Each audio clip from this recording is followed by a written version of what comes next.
Yo team, we're gonna break down exactly how we build full body functional kettlebell workouts for the hundreds of active parents and busy professionals that we coach around the world. Now, kettlebells have recently picked up steam and are pretty much taking over the fitness industry for good reason. Because with a few kettlebells, you can get stronger, build muscle, improve your mobility, and knock out cardio in 30 to 60-minute sessions that you can quite literally do from anywhere. Now, if you are brand new to kettlebell training, not to worry, we're gonna link a YouTube video that breaks down exactly what kettlebells you need to get started. If you are currently training with kettlebells and you need a simple training format that shows you exactly how to design workouts that get results, this is for you. Every great workout starts with a proper warm up. And here's the thing, you're not in high school or in college anymore. You can't just jump into a workout cold. At this stage of the game, take 5 minutes, check in with your body, activate and mobilize the main joints in your body so you have a great training session ahead. If you want to train hard, you got to prepare your body to do that. Now, there are thousands of exercises that you can use for your ground-based warm-up. We lay out a bunch of them in the Kettlebell Athletes Training Playbook, so if you want to check that out, that would give you some more ideas.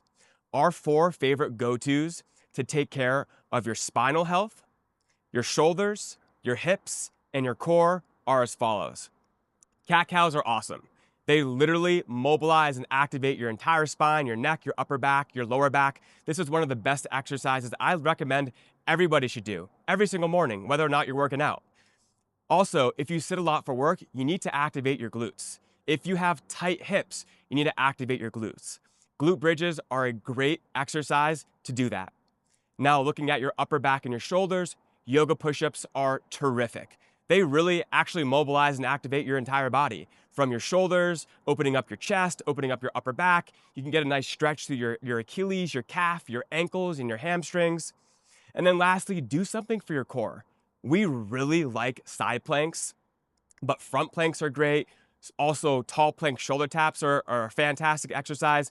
There's so many exercises you can choose from, but really focus on the 4 major parts of your body: your spinal health, so cat cows, your hips, so your glute bridges, your upper body, so yoga push-ups, and then do something to activate your core. Next up, you're gonna roll right into active mobility. So this is where you grab your light kettlebell and further activate your muscles and mobilize your joints and really just map out different movement patterns that you're gonna do during your strength sets.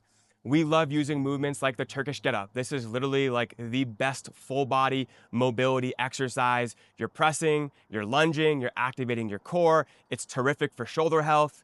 We like to do something for the upper body. So if it's a get-up, perfect, you just nailed it. Maybe some kettlebell halos, some windmills. Then we also like to pair that with something with lower body.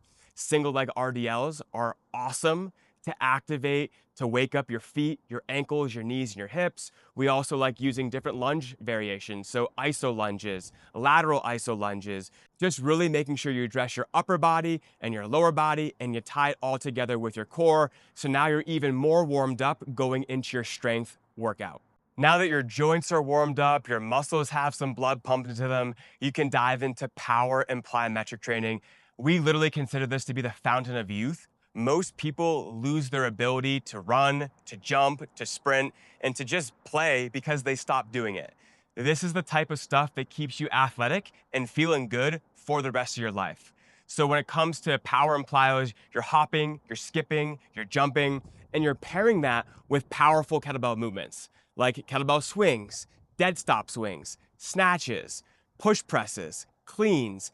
And then once you're a little bit more advanced and you can string multiple movements together, you can dive into kettlebell complexes, which are like brain food. They're super fun, they're very dynamic and interactive, and they are also terrific for staying explosive, fast, and powerful. Now that you've taken 12 to 15 minutes warming up your body with your ground-based warm-up, with your active mobility, and your power and plyos, you are fired up and ready to crush your strength and hypertrophy circuit. We're not doing anything fancy or sexy here. It's all the things you know you need to do. Squat, hinge, push, pull, carry, lunge, and rotate. You're focusing on big, compound movements that are gonna help you build full body, functional strength, and pack on healthy amounts of lean muscle mass. Now, it's really important to recognize when it comes to your strength circuit, the intensity matters. Because you're only spending 25 minutes doing these types of movements, you wanna push the intensity pretty high. So the scale that we use is called the reps in reserve, or RIR. We recommend pushing the reps in reserve to 2 to 3.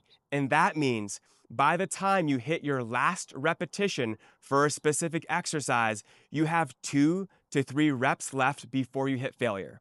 So let's just use a squat, for example. Say that we program 8 to 10 repetitions for your squat with a reps in reserve of 2 to 3. That means with the weight that you've selected, once you hit the 8 to 10 reps, you should feel like maybe you could squeeze out 2 more repetitions before you hit failure.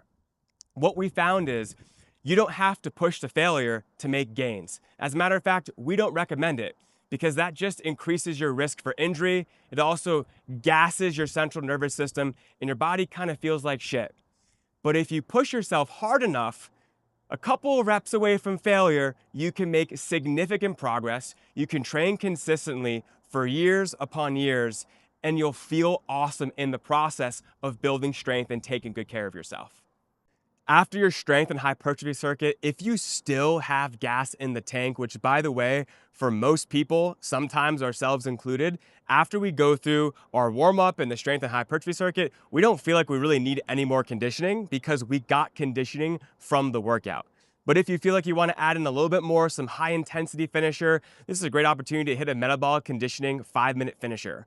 We like to do 2-hand swings, kettlebell snatches, complexes.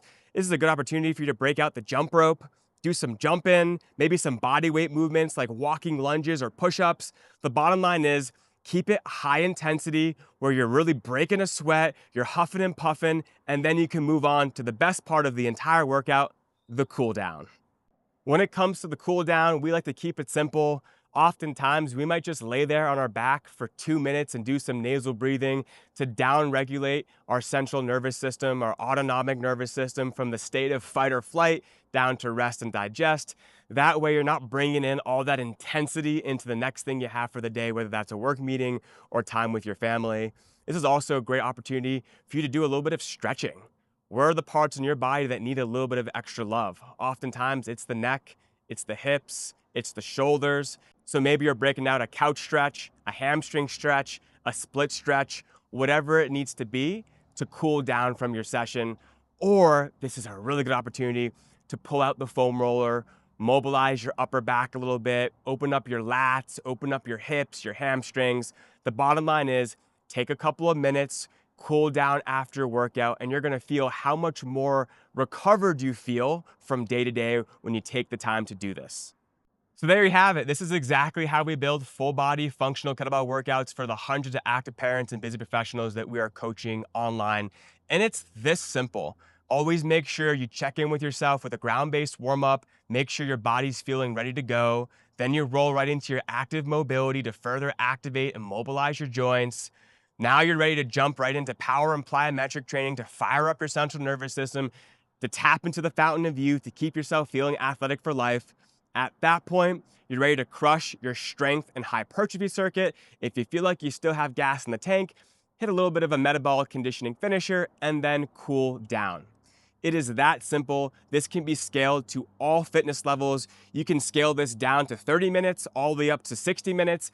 You can really make this fit your lifestyle and the schedule that you have available to you. If you want to see a more in-depth breakdown where we really give you a kind of a plug-and-play guide, go ahead, check out the description of this YouTube video and download the Kettlebell Athletes Training Playbook. It's totally free. We show you a bunch of different exercises that we use and really an inside look into how we program full body functional kettlebell training programs. I hope this video is helpful. If it was, please let us know in the comments and also let us know what you'd like to learn in the future. Don't forget to hit that subscribe button so you never miss a video, and we'll see you next time.